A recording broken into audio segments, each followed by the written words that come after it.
برادرجان، سوالی ما اولا از خواهرم مادران عذر میخوام که همین سوالم از شما میپرسیم در این ماه رمضان. سوال ما همین است برادرجان که ما یک 3 ماه شد زن دیم گرفتیم.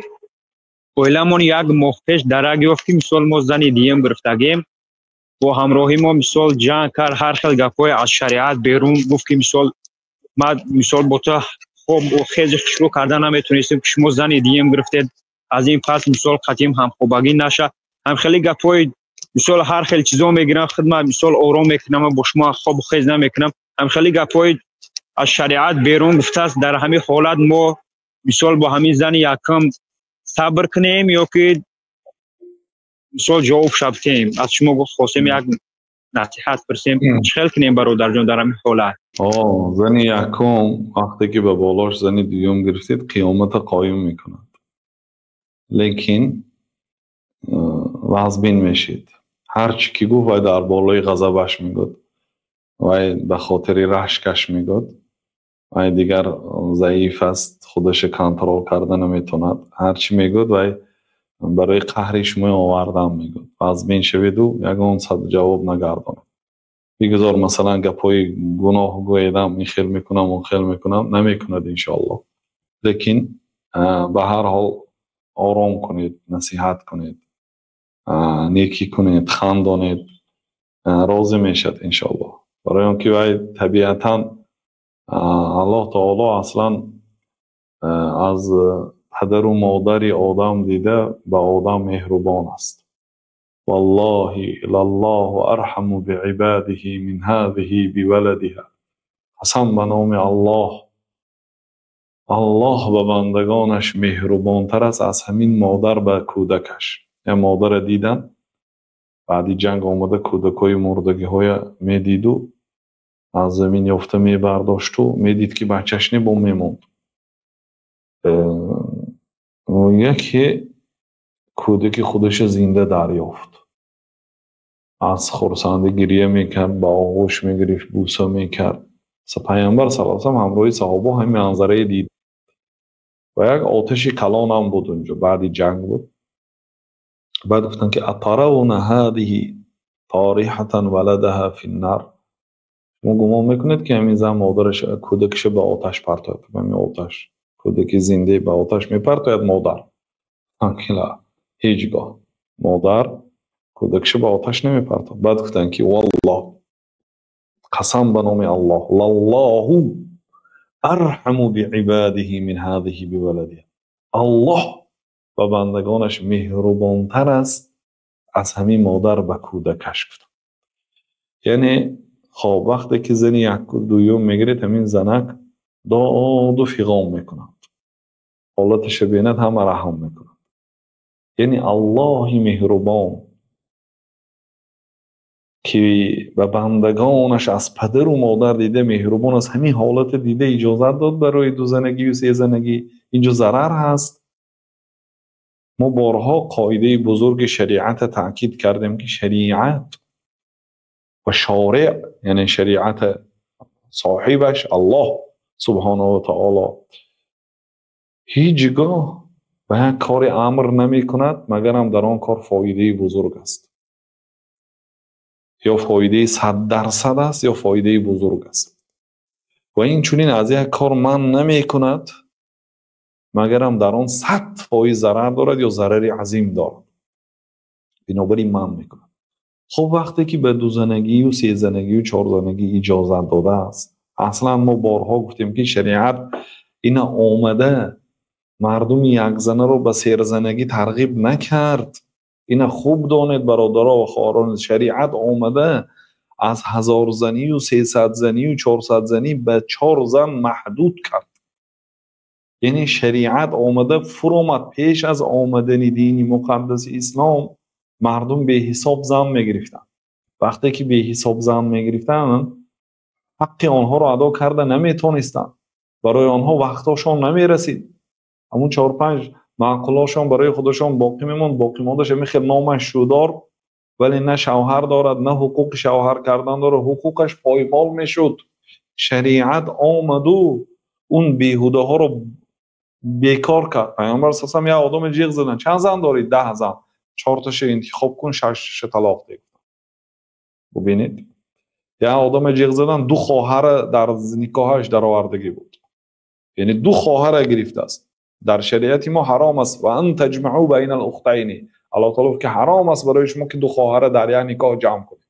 ولی خواهرش وفات کرد بعد گرفته میتونید، یا خواهرش طلاق دادید خواهر دیگریش گرفته میتونید. لیکن هر دوش کنداش کردن و باخچان کردن درست نیست در یک نکاح. در پیشین دین ها اجازت بود. حضرت موسی 2 خواهر گرفتن، دختران شعیب را، لیکن در شریعت ما اجازت نیست. حتی خاله کتی جیانش در زیر یک مرد جمع کردن ممکنه، عمه کتی جیانش در زیر یک مرد جمع کردن ممکنه. برای که زنک همراه عمش کنداش میشد، عمش بعد میبیند، عمه جیانه بعد میبیند. خاله هم همین خیلی خالش بعد میبینه، حالا که شریعت به خاله نیکی کردن معامله کرده است، خالت به منزلت مادر هم گفته است، این کنداش که شد همدیگرش بعد میبیند، اینو جنگ و جدال میکنن، از جمله خواهرش هم. بنابراین شریعت پیشی راهی اینها گرفت. لیکن وقتی که به 2 زنگی و 3 زنگی شریعت اجازه داد، این شریعت حقوق زنهای پایمال نکرد، حقوق زنهای حمایه کرد. هزارها زن میگرفتن، آیین‌ها را خوانید، رسم و رسوم کشورها را خوانید. پیش از آمدن دین اسلام چگونه داشتن مردم هند، مردم ایران زمین، چین با زنها. من حالی هم بعضی برادرای افریقایی همکورس ها داشتیم، میگوید که مسلمان ها 4 زن دارن، اون کافرها بی خداها نصرانی ها اونو بی عدد زن دارن در جایهای ما. میگوید یعنی در افریقا بی عدد زن دارن، ما مسلمان ها 4 زن داریم. میگوید یعنی اهم آدمی که 3 زنه هست. بنابراین شریعت آمده حقوق زنها را حمایت کرد. یک سوره کامل نیسا، سوره زنها هست، پر از احکام است. گیرید تفسیراش خوانید، اگر اودیو کتابش باشد به زبانی که میتونید، روسی هست، عربی هست، فارسی هست. اگر عقیده اهل سنت باشد گیرید گوش کنید چقدر احکام زنها. هیچگاه الله تعالی ظلم نمیکند زنها.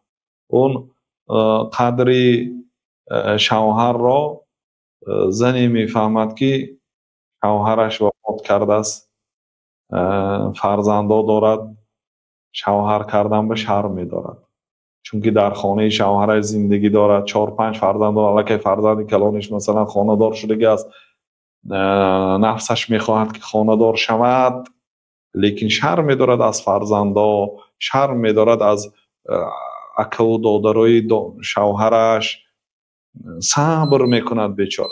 یا اینکه از زنی که شوهرش 20 سال حکم گرفته است در زندان، 3-4 فرزند دارد، دیگر صبر میکند.